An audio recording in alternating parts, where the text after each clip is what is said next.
Welcome back to our channel, where we share updates and untold stories about Catherine, Princess of Wales, and her royal family. Today we bring you some news. Camilla bans Princess Charlotte from royal banquet. Catherine shows up and shuts her down. The rejection of the seat, a mother's resistance at Windsor, and the unspoken conflict that transformed a royal era behind palace walls. There are moments that remain unreported, sharp whispers, intimate choices, and raw emotions unsuitable for public scrutiny. Occasionally, a subtle act of defiance is sufficiently significant that it dismantles the well-crafted illusion of royal cohesion, and the stillness is ephemeral. This instance was seen during a royal luncheon at Windsor Castle, an occasion carefully orchestrated to exhibit unity, grace, and tradition. The world anticipated choreographed elegance. Instead, they saw a subtle power struggle unfold under glittering chandeliers and among velvet-draped corridors. The event started not with a resounding proclamation, but with a discreet but significant absence, a name absent from the guest list. Not a remote dignitary, not a neglected courtier, but Princess Charlotte, the 9-year-old daughter of the future king. The rationale, obscured by convoluted process, was purportedly her age. The reality, according per sources inside the royal family, was far more intentional. Queen Camilla, in an effort to establish her authority, had delineated a boundary. However, Catherine, the Princess of Wales, remained unperturbed. No vehement disputes were communicated via press releases, nor were there urgent appeals made in private meetings. She came unceremoniously. Upon her arrival, the atmosphere of the room transformed.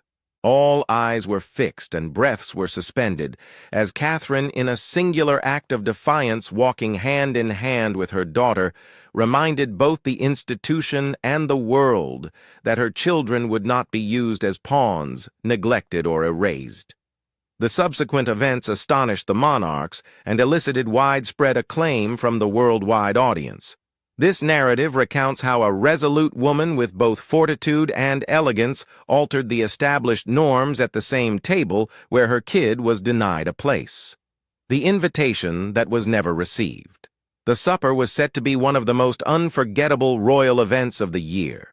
The event, held in the historic splendor of St. George's Hall at Windsor Castle, promised an evening of unmatched luxury and diplomatic importance. International dignitaries, senior members of foreign royal families, and notable individuals from British society were anticipated to attend. The selected topic, unity across generations, was meticulously designed to emphasize a deep reverence for enduring traditions and the seamless transition of duties throughout eras. Organizers viewed it as a landmark occasion when history and future aspirations would align seamlessly. Nonetheless, underneath the refined exterior of careful preparation and strict procedure, a tangible tension was already developing. In the days before the feast, when the official guest list was distributed secretly among palace personnel and top advisors, a secretary in the Kensington Palace office saw something disconcerting. Among the enumerated names of international leaders and titled nobility, one specific exclusion was conspicuously evident. Although it was a minor element on paper, it has significance that beyond ordinary logistics. This apparent error indicated deeper rifts within the royal circle where connections and allegiance were proving more tenuous than the ostentatious occasion implied. The anticipated lineup of visitors for the celebratory celebration revealed underlying tensions that threatened to eclipse the evening before it started. The name of Princess Charlotte was absent. Not relocated to an other table, not inadvertently positioned in an obscure annex, but totally excluded. The matter was discreetly and prudently addressed via formal channels with a subtle inquiry sent from Kensington Palace to Clarence House. The reply received unsettled many members of the royal family. Her Majesty prefers that the banquet be an adult-only event this year, said a senior advisor to the Queen Consort in a succinct and professional manner. However, it was not the prescribed policy, and its application had not been uniform. A rapid verification of the guest list confirmed the allegations. Prince George, the second-in-line successor to the throne, was enumerated. Several children of foreign royal dignitaries were also present, some of whom were much younger than Princess Charlotte. This was not a matter of etiquette, it was personal. Within Adelaide Cottage, the ambiance transformed when Catherine, the Princess of Wales, had confirmation of the slight. She had detected that something was off during the preliminary planning phases. When Charlotte eagerly inquired about which outfit she may wear for the gala supper, Catherine tactfully advised her to wait and see a mother instinct cautioning against making a promise she might be unable to fulfill. The anticipation had now transformed into sadness. According to insiders close to the family, the little princess had been practicing her curtsy for many days. She inquired of her mother if she might assist in welcoming some visitors keen to replicate the responsibilities her elder brother George had just undertaken. This meal was her moment, a pivotal advancement into the public position she was destined to assume, one for which she had been quietly and assiduously preparing.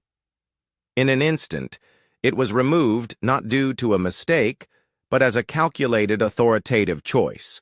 Personnel at Kensington Palace attempted to mitigate the impact. They discussed forthcoming events and attempted to divert her attention with preparations for afternoon excursions. However, youngsters, particularly those nurtured under the rigorous observation of the public, exhibit a sharp and often undervalued awareness. Charlotte, recognized for her keen and perceptive disposition, comprehended the facts prior to her mother articulating it. "Have I committed an error, mother?" she inquired later that evening, her soft voice disrupting the deep silence of their secluded drawing room. At that moment, Catherine embraced her daughter, gently stroking her hair while suppressing her own surge of protective rage and grief. It was not only an exclusion, it was a communication, and Catherine comprehended it unequivocally. Camilla's group maintained an unwavering silence. No more explanation was provided, nor was any clarification offered. Nonetheless, staff at both palaces saw the Queen Consort's new assertiveness as she strengthened her control over certain ceremonial choices and subtly executed actions that seemed more strategic than ceremonial.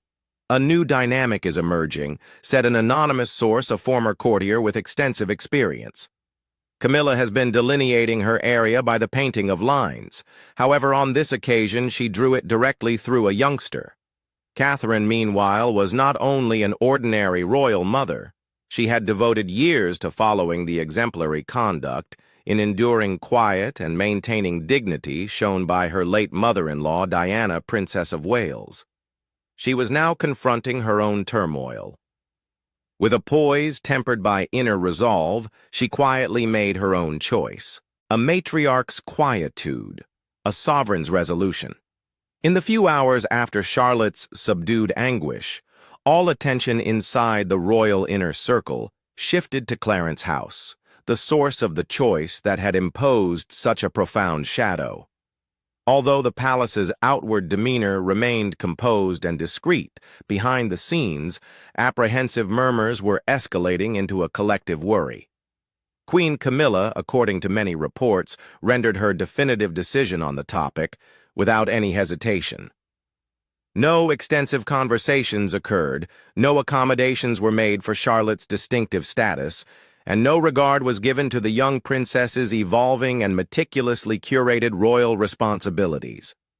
The resolution was reached after a private discussion with two of her most trusted top advisors. "She is too young," Camilla allegedly said, her tone composed, but resolute. "This is not the suitable moment for her." However, those with insight did not really feel it pertained to age. Princess Charlotte has previously participated in ceremonies of comparable, if not superior, formality.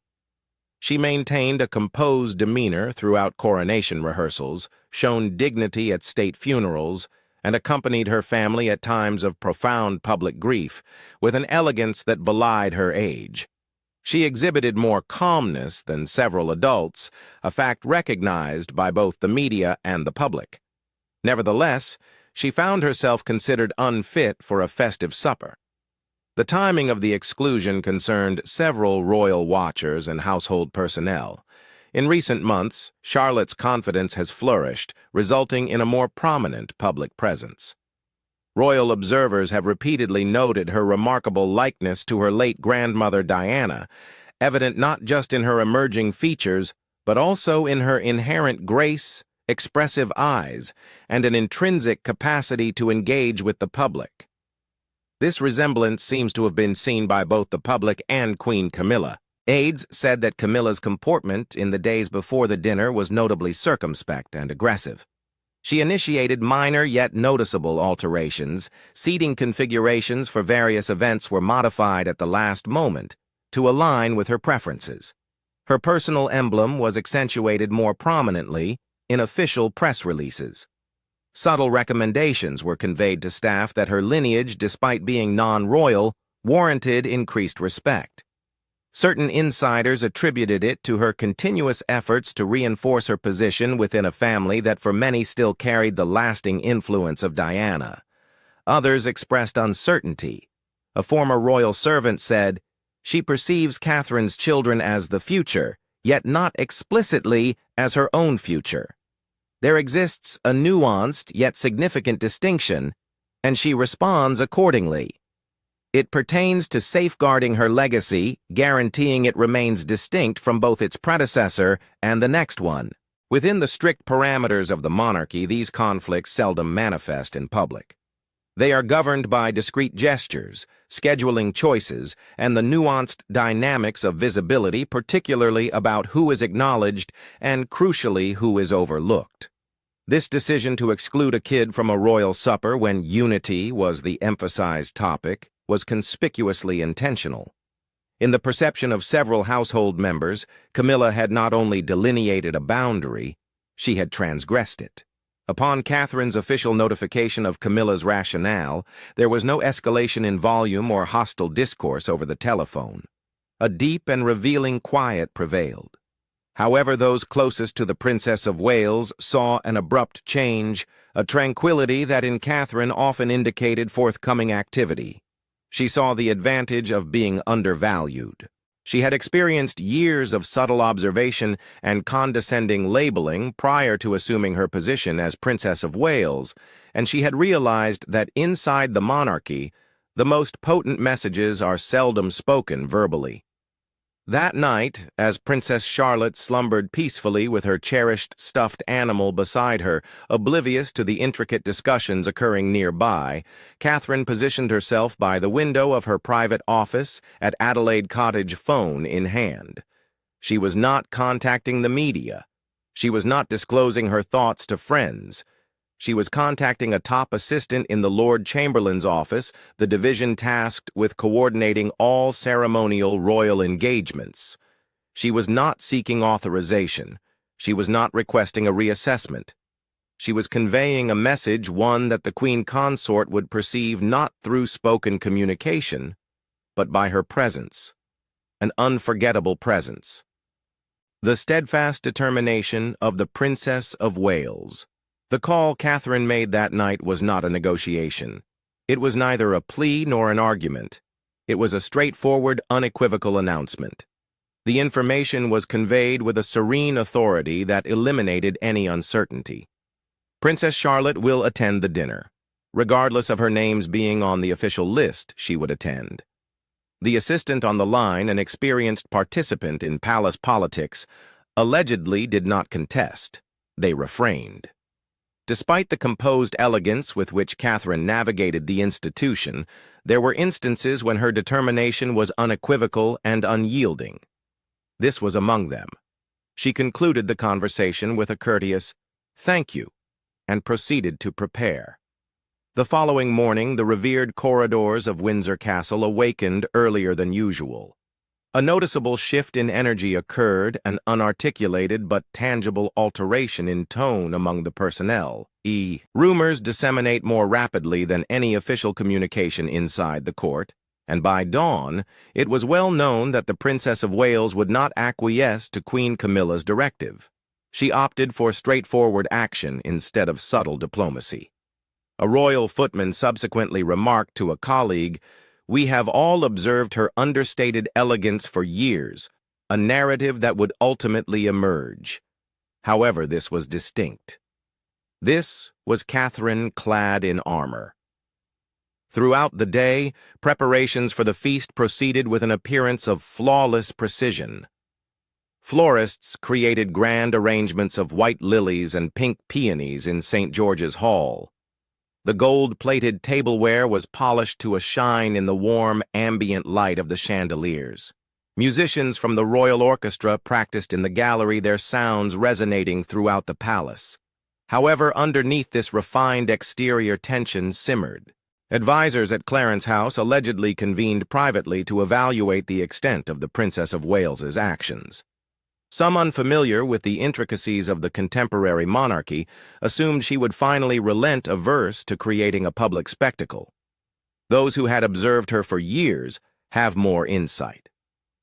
Once she establishes that boundary for her children, there is no turning back, a top courtier said. This is not a matter of opposing the Queen for her. It is about protecting her daughter. There is no greater importance. Queen Camilla maintained a facade of composure. However, some in her inner circle characterized her demeanor as terse and stern. Her morning briefing was notably brief, her remarks terse. She directed her team to execute precisely as intended. No alterations to the guest list, no revised seating arrangements, and no special accommodations were to be provided. Princess Charlotte was excluded. The decision is irrevocable, she allegedly said, her tone permitting no debate. Let us refrain from transforming this into a spectacle. However, as she articulated her thoughts, a feeling of inevitability began to saturate the atmosphere. She was aware that Catherine would arrive, and she understood that she would not arrive unaccompanied. Upon returning to Adelaide Cottage, Catherine proceeded with intentionality. She selected Charlotte's attire personally, a beautiful midnight blue silk gown adorned with tiny pearl beading around the collar, a subtle but undeniable homage to the traditional elegance of her late grandmother Diana. Charlotte, recognizing the significance of the event, posed no questions.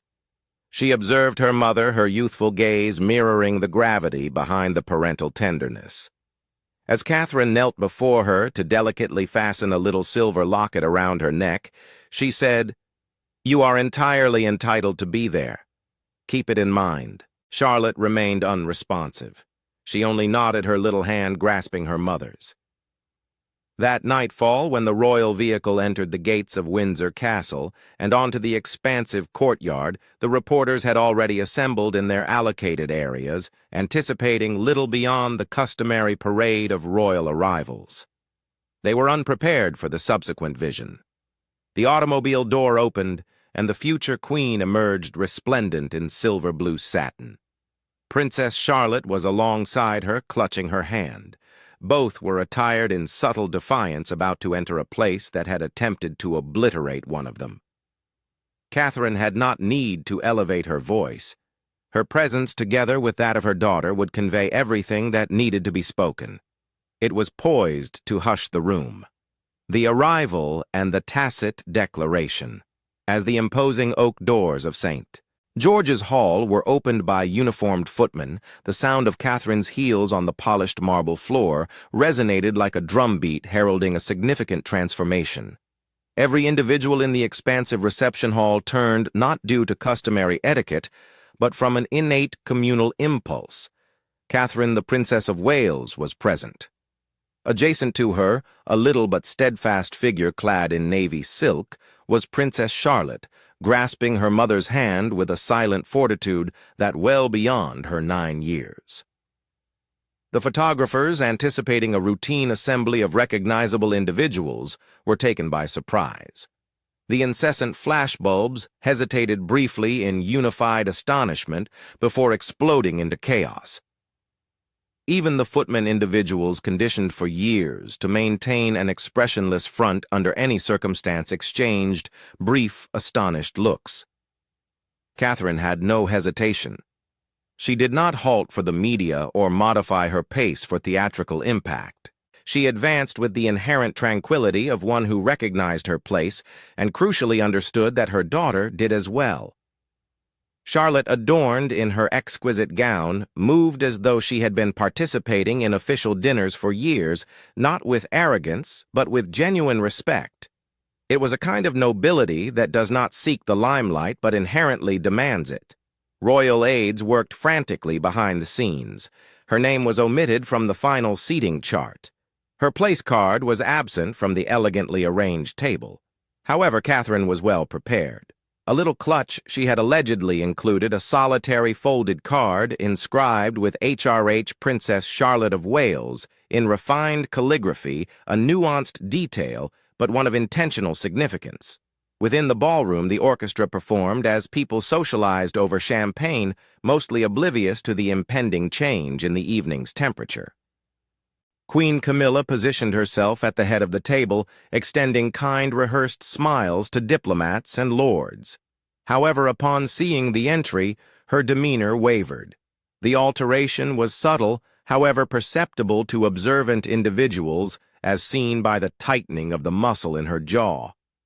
For an instant, her fingers tightened on the stem of her wine glass. The crew positioned beside her halted, anticipating a command, a gesture, or any indication. However, none arrived. Camilla remained silent. She refrained from gesturing. She observed as Catherine and Charlotte traversed the room, a pathway forming before them, as visitors separated like the sea. It was not just the queen consort who observed. Other prominent members of the royal family ceased their talks, displaying looks that varied from muted astonishment to discreet approving nods. Silence prevailed, since the message had already been sent. Absent of press releases and conflict, only two individuals, a mother and her daughter, strolling hand in hand through a space that had endeavored to exclude one of them. Catherine welcomed many people en route, her voice kind but resolute. Upon arriving at the huge feast-laden dinner table, she identified her designated seat next to Prince William. She then delicately extracted the neighboring vacant chair which had been reserved for space. Charlotte was not designated to any location since she had not received an assignment. However, it was no longer significant. Catherine meticulously positioned the elegantly calligraphed card with her daughter's name beside the exquisite china and polished silverware. Subsequently, she occupied her seat, directing a comforting grin towards her daughter. No one ventured to dissent. The orchestra, after a short, hardly unnoticeable fluctuation, resumed its melody. However, behind the classical melodies, an unspoken proclamation had occurred. The future had here, and it would not be overlooked. The banquet commences. The narrative transforms. The meal was designed to be flawless, a lavish evening meticulously orchestrated to the last moment, with courses progressing like clockwork and dialogue maintained inside the secure confines of royal discussion. However, when the first course, a refined terrine of smoked Scottish salmon, was presented, the atmosphere in St. George's Hall had permanently transformed. The presence of Catherine and Charlotte had not only produced a disturbance, it had completely altered the situation. Guests exchanged furtive looks between bites of their appetizers. Subdued murmurs traversed the expansive table like to a breeze across towering grass. The television cameras were not operational inside the ballroom during the supper. Nevertheless, had they been, the event would have need no commentary. There was an absence of overt drama, elevated voices, or antagonistic glances exchanged across the table. The tension was dense and tangible, akin to the old tapestries adorning the walls, and it revolved on a single, unanticipated seat. Queen Camilla remained silent. Neither to Catherine, nor to Prince William, nor to the aides accompanying her. However, her silence was not indicative of passive acquiescence. It was a deliberate, frigid standoff. She raised her glass during the first welcoming toast with the practiced composure of an experienced consort, although those familiar with her observed the unmistakable tension in her shoulders and the deliberate avoidance of the area at the table where Charlotte was seated. No public spectacle or overt insurrection had occurred. In the monarchy's coded language, this was a daring and remarkable act of disobedience occurring in the presence of the world's most powerful and prominent visitors. Princess Charlotte, oblivious to the intricate political dynamics about her position, sat with flawless poise. She communicated just when addressed. She expressed her gratitude to the servers quietly. She grasped her water glass and positioned her napkin on her lap with impeccable timing. Through each deliberate gesture, she methodically dismantled the tenuous assertion that she was too young or not prepared. What Queen Camilla may have aimed for as a subtle authoritative exclusion had inadvertently transformed into a public exhibition of the very attributes Charlotte had been denied the opportunity to demonstrate. It was a subdued victory occurring in real time. Catherine, in contrast, maintained an image of serenity despite being noticeably vigilant. She comprehended the possible ramifications of doing such an action. Royal etiquette is the foundation of the organization, and any violation incurs repercussions, even if the infraction occurs discreetly. However, for her, this was never a matter of etiquette. It pertained to safeguarding. It was about assuring that her kid recognized her value was not contingent upon another's uneasiness or unease. This was not an act of retribution. It was an act of rectification. During the evening's midpoint, as the main course was being removed, a footman subtly delivered an amended seating plan to a senior assistant positioned behind Queen Camilla. The assistant submitted it to her. Her look remained unchanged as she gazed at it, although she refrained from returning it. She neatly folded it in half and placed it under her plate. It was a subtle, almost undetectable concession, but it lacked warmth. The repast persisted. The orations began. The cameras resumed recording the ceremonial speeches. However, the authentic narrative of the evening had already been inscribed. It would not be included in the official court circular or in the palace's curated news releases. It would be spoken in subdued tones at private discussions in staff hallways and inside the thoughts of everyone who had seen it. The uninvited girl had come. The lady alongside her ensured that the crown recognized her not as a kid to be controlled, but as a legitimate presence, as one who belonged. An instruction in leadership. As dessert was presented refined layers of spun sugar and a delicate lemon creme. The whole room had discreetly realigned itself around the unwelcome but obvious presence that had arrived. Princess Charlotte's attendance did not result in the anticipated disruption of etiquette. It had in reality achieved the opposite. It had stabilized the ambiance, alleviated the formal tone, and reminded those gathered around the splendid table that monarchy is not just inherited, it is personified. A visiting crown princess from Denmark, sitting a few seats away, leaned toward Charlotte with a warm, genuine grin. She initiated a cordial dialogue over their mutual love for horses. Charlotte responded with composure and kindness that captivated the experienced queen, her gaze sometimes shifting to Catherine, perhaps deriving fortitude from her mother's steadfast tranquility. The youngster, before uncertain of her own value, was now commanding attention, with an easy grace rather than a feeling of entitlement. This has transcended a mere banquet, a visiting dignitary was overheard, remarking to his wife. It exemplifies exemplary quiet leadership. Catherine, observing the interaction, remained mostly silent. However, those next to her sensed the significant gravity of her presence. She was not required to admonish nor justify her behavior. Her presence, together with her daughters, sent a message more eloquently than any words could express.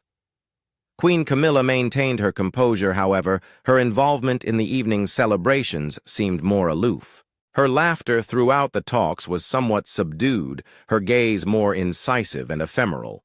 Occasionally she drank from her water glass with a seemingly practiced elegance, although even that could not conceal what had been irrevocably altered.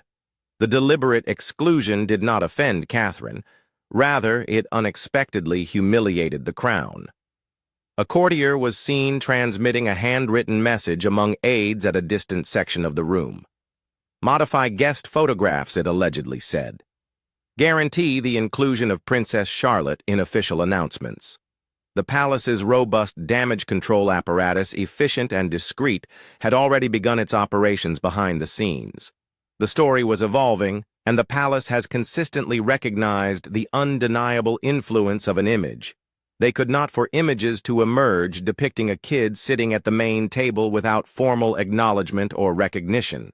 As the evening concluded, Charlotte leaned toward Catherine and said something that elicited a subtle, intimate grin from her mother. The grin conveyed thanks, pride, and a subtle feeling of vindication. It was the grin of a mother who had waged a struggle quietly without fanfare, but with resolute determination. In that brief personal interaction, a further transformation occurred. The destiny of the monarchy was not confined to thrones or concealed behind velvet ropes that evening. It wore a blue frock with gleaming eyes and an increasing comprehension of the significance of bearing a name that others may want to belittle due to the formidable heritage it embodied. The night progressed. Applause fluctuated. The wineglasses collided. However, the subtle victory had already occurred. Catherine assisted Charlotte in rising from her chair with measured, intentional movements when it came time to go. She rested a soft touch on her daughter's back as they proceeded toward the exit, a subtle protective gesture seen by everybody. The consequences and the legacy of a future queen. As the imposing doors of St. George's Hall shut behind them and the brisk night air of the Windsor quadrangle entered, Catherine hesitated briefly, only to exhale. Charlotte grasped her little handbag and gazed up at her mother, her expression radiating a blend of admiration and subdued astonishment. She had not yet comprehended the complex political significance of the event, but she was confident, like to a kid who has been supported, that a major change had occurred. Catherine caressed her daughter's hair, remaining mostly silent, but providing a subtle gesture that communicated her sentiments. "You performed admirably." In response, Charlotte seemed to stand somewhat higher than she had only hours before, and returned the nod. Within the ballroom, the stillness they abandoned was more pronounced than the music that persisted. Queen Camilla remained sitting, her countenance inscrutable, as if her stillness might render the occasion inconsequential. However, it had not occurred. Guests ceased whispering. They began to mumble audibly. Courtiers exchanged looks imbued with a subtle but unmistakable intensity. A senior assistant was seen isolating a young staff member with a folder of event notes, presumably initiating the revision of the official account before it was disseminated to the media. Each royal occasion is orchestrated to create a legacy, although seldom does that legacy pertain to a youngster who was not intended to participate. Shortly thereafter, Queen Camilla stood from her seat, softly expressing her weariness to those in proximity. Her departure was sudden, but not wholly unexpected. She departed without extending a final toast or a formal farewell to the remaining guests. The distinct click of her heels on the marble floor was the only sound that penetrated the subdued murmur of discussion as she departed. Although the majority of attendees bowed or curtsied in deference to her status, the atmosphere in the room had distinctly chilled. In her absence, the whole gravity of the events that transpired started to manifest. It was not only a quiet challenge, it was a reckoning. The private delineation was unequivocally obliterated in the public sphere. Catherine and Charlotte traveled home in their car, maintaining a comfortable silence for the majority of the journey. The lights of Windsor Castle faded behind them, and the black countryside extended ahead like a serene reward. Subsequently, Charlotte spoke her words gently. "Will I receive an invitation next time?" Her speech was soft, but her eyes scrutinized her mother's face for something steadfast, anything enduring. Catherine pivoted, her countenance unwavering and imbued with affection. "You will invariably belong in any space where you conduct yourself with poise," she responded. "And you accomplished that this evening." It was not a commitment rooted in anger or resentment. It was a veritable assertion of truth, A lesson in self-esteem delicately enveloped in resilience, one that Charlotte would recall long after the silk gown was stored and the headlines diminished. By morning, the media was engulfed in a tumult of conjecture. Analysts interpreted subtle cues, photographs were scrutinized, and royal observers endeavored to interpret every exchanged glance. However, none of them could entirely encapsulate the events that transpired. A child gently restored was returned to her rightful position, not through coercion, but by a mother's unwavering, affectionate touch. A queen consort secure in her role was reminded that genuine power transcends titles and tradition. Occasionally, it enters a room accompanied by a child and silently alters the future. The implicit transition. The morning dawned over Windsor with a tense tranquility that ensues after an unspoken storm. Newspapers arrived in neat bundles at the palace gates, and by mid-morning, the images had achieved global dissemination. Catherine composed and determined with Charlotte beside her, eyes wide and posture erect. No caption could adequately convey the potency of the visual narrative. The world witnessed what the palace attempted to suppress, a daughter ascending to her rightful position and a mother determined to prevent that position from being usurped. The narrative permeated all corners, yet within the palace confines it remained unspoken. The firm operates under the principle that silence serves as a protective barrier. However, in the hallways and exclusive salons, the message had resonated with the impact of a fallen crown. Queen Camilla allegedly stayed out of public view for the rest of the weekend. Assistants characterized her demeanor as unusually reticent. Formally, she was resting. Informally, she was regrouping. Regardless of her objectives, they had spectacularly backfired in public. Her rule was not challenged by insurrection, but rather eclipsed by her presence. She delineated the protocols with a pen. Catherine elegantly obliterated them. The Princess of Wales resumed her routine discreetly. No interviews or meticulously crafted social media posts were present. She accompanied Charlotte through the school gates that Monday morning, as though nothing remarkable had occurred. However, for those observing attentively, all had changed. The other mothers at the school gates maintained their smiles for a prolonged duration. The palace staff bowed not merely out of obligation, but with a profound respect. Charlotte, who had before questioned her actions, now walked with certain composure, aware that her position had been earned by love rather than discord. Within the palace, discussions commenced to evolve. Advisors and analysts begun to conjecture if this signified the beginning of a more extensive transformation, not a mere power struggle, but a generational shift. Catherine had transcended her role as just the graceful spouse of the heir. She had transformed into a guardian of the monarchy's future, a subtle reformer, influencing the next generation with each tacit choice. Charlotte, despite her youth, has emerged as the emblem of what that future may resemble: resilient, composed, and unabashedly engaged. No formal remarks on the meal were ever issued. The summary overlooked the guest list. However, the picture persisted indelibly, etched into the public memory. The world had predetermined its collective memory. It was not the cuisine nor the flower arrangements, but the instant a mother entered a room with her daughter confronted tradition boldly and remained unperturbed. The monarchy has endured controversy, exile, and divorce.